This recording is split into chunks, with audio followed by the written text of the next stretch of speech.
YouTube, this is XP Duels here, back with a deck profile for Blaze Fenix. This deck is a really fun deck to play. It is also competitive. So to start off, 2 Elemental Hero Avians, 2 Elemental Hero Burstinatrix, 2 Elemental Hero Claymen, 3 Cyber Dragons, 3 Cyber Valleys, 3 Elemental Hero Bubble Man, 3 Volcanic Shell, 3 Fusion Gate, 3 Hand Destruction, 2 Magical Mallet, 3 Terraforming, 2 Upstart Goblins, 3 Chain Material, 3 Jar of Greed, 3 Reckless Greed. No size yet. If I do plan on making a FTK version of this, I'll have both of the decks, then that would be the time I do that. For the extra, I have 3 Blaze Fenix, the Burning Bombardment Bird. Rare. This can't play the deck without this, otherwise it's just going to be odd. 3 Cyber End Dragon, 2 Elemental Hero Absolute Zero, good to bait your opponent out, 3 Elemental Hero Electrum, 2 Ignition Beast Volcanon, and 2 Super Dragonaut Rail Cannon Gustav Max. Now, the only point that I want to make here is the fact that for Blaze Fenix, I see all these other people using Growl and Dark World Dealings as an ideal, to tell you the truth. It's generally an ideal, and it will probably work for the time being, but not all the time. And that's just one of the times where you get Growl, and then it's just a dead draw.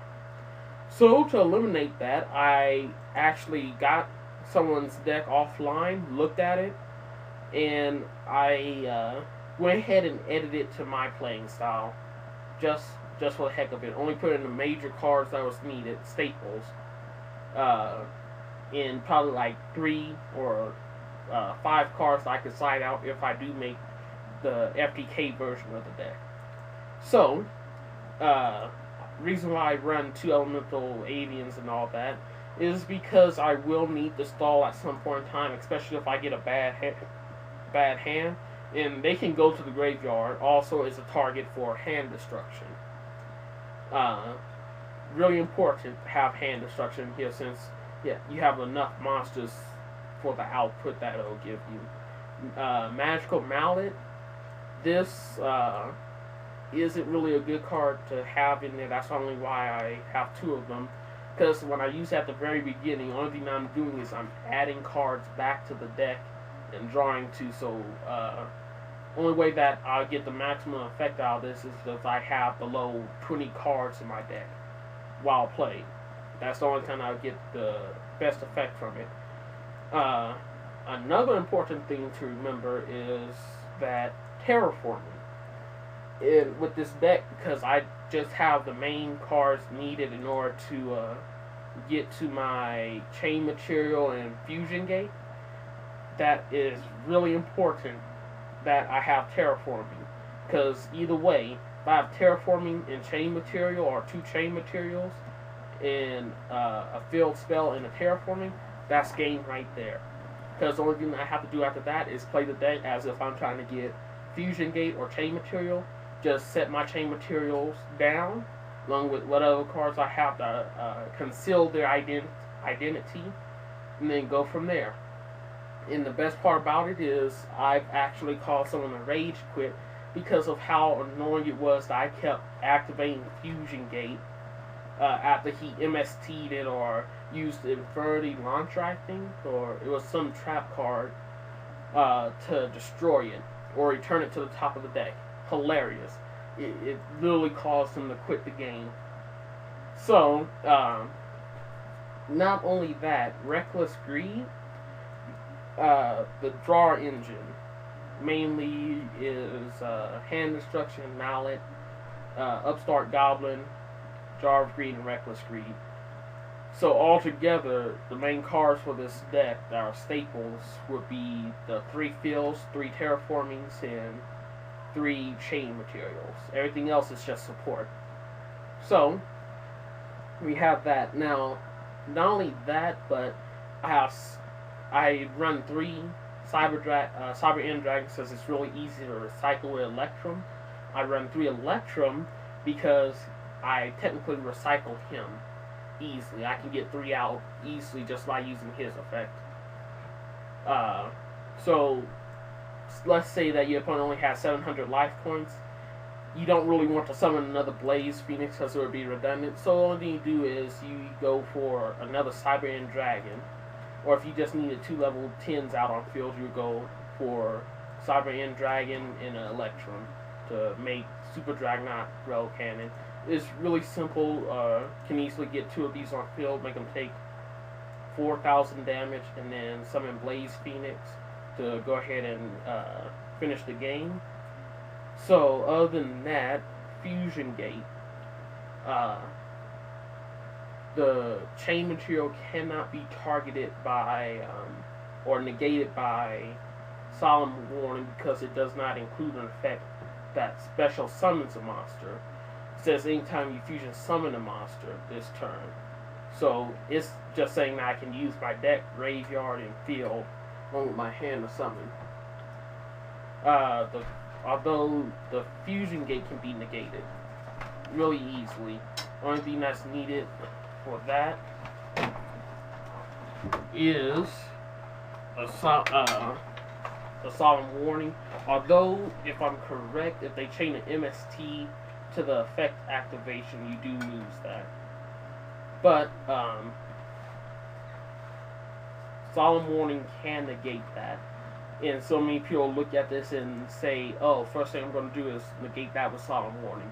Can't do that. You can negate it with Dark Bribe and every other card that I would negate spells or traps, except Solemn Warning. Solemn Judgment, that's probably why it's banned now. Have 1,000 life points left. Oh, I'm just going to activate Solemn Judgment to stop it from destroying my monsters. Simple as that.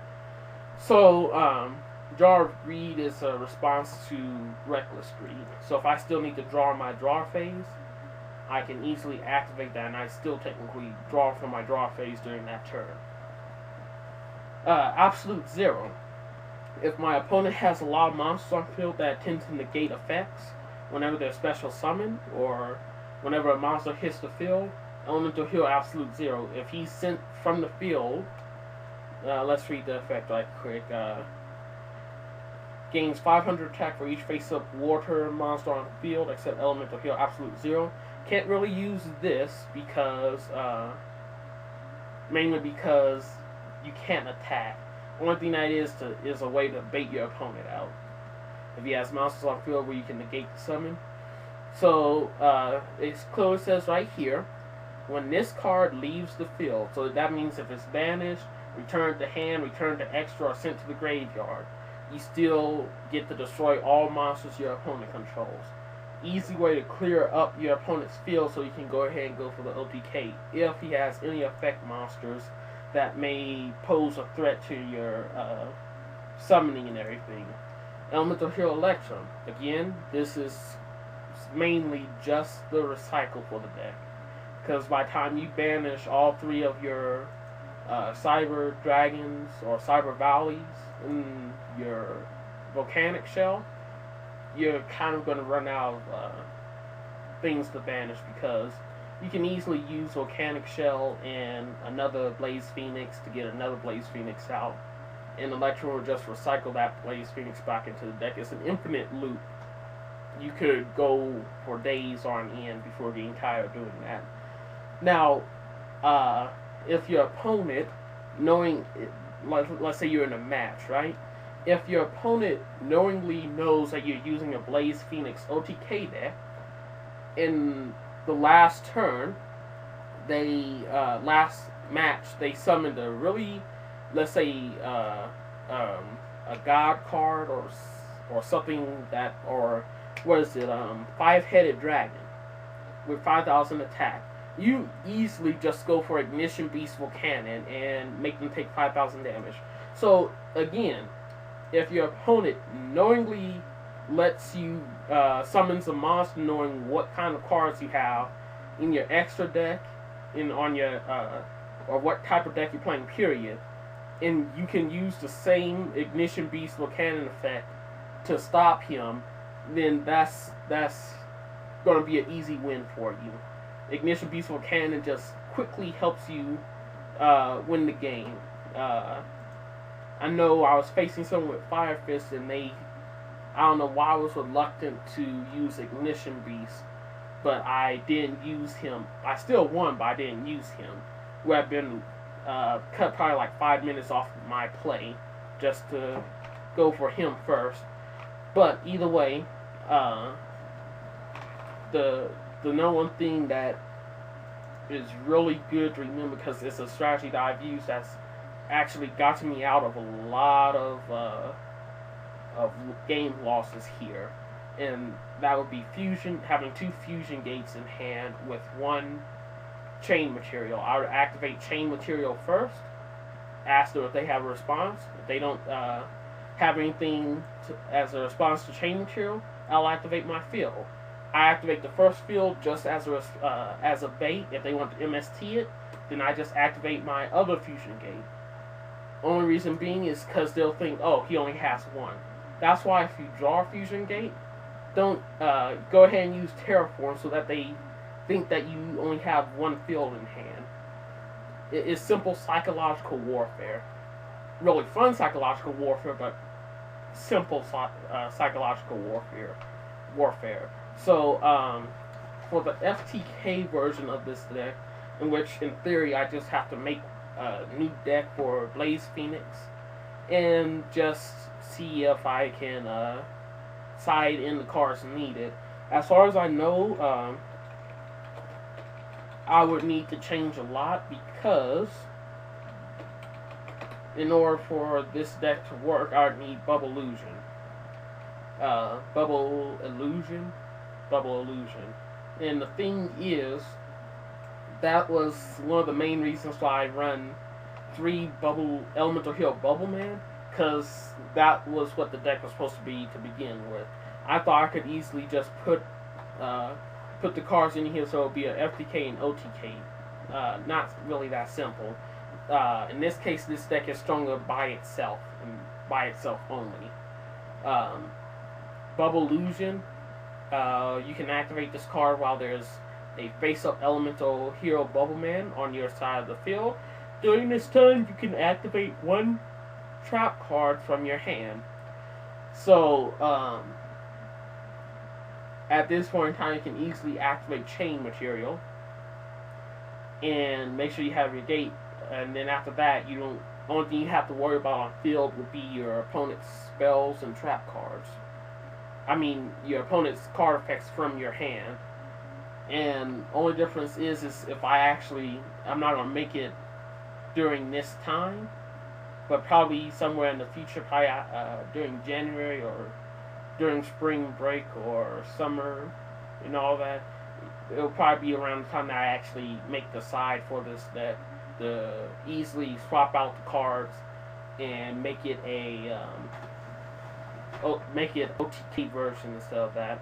Face so many people with Electrum OTKs, Blaze Fenix OTK decks, and all that, and again, they somehow figured out how to side in the cards just to change the entire deck setup. They changed the deck from a Blaze Fenix OTK deck to an Electrum OTK deck, and then from there to, I think, a Bubble Beat OTK deck, or it was something like that. One thing I know is that I was laughing the entire time because I thought it was so funny that they managed to put 3 decks into one set here. So, that's pretty much about all that I can say about this. I never use Volcanic Shell's effect, not even once. I tend to use all type of Valley's effects and all that, and that's really all. I only run 2 of the Upstart Goblin, mainly because why would you want to give your opponent 3,000 life points? Just the quickest question. Why would you want to give them that much? And not only that, but giving them that much, and then the deck that they're using is meant to get them to gain life points no matter what. Especially if they damage. What was that? Damage step? No. I don't remember the exact card it was, because it wasn't Effect Veiler. It was Damage Mage. Whenever you take damage, you summon that card and then you get that back. So it was just a really complicated thing. I've gone through so many duels with this deck where the person had so many defenses. It's like, right, if that last card that he activated was a skill drain and everything, I would have been done for, just period. So, okay, either way, like, subscribe, leave a comment. The Facebook page is down in the description. Like that page too. And Merry Christmas to all, and to all, Happy New Year.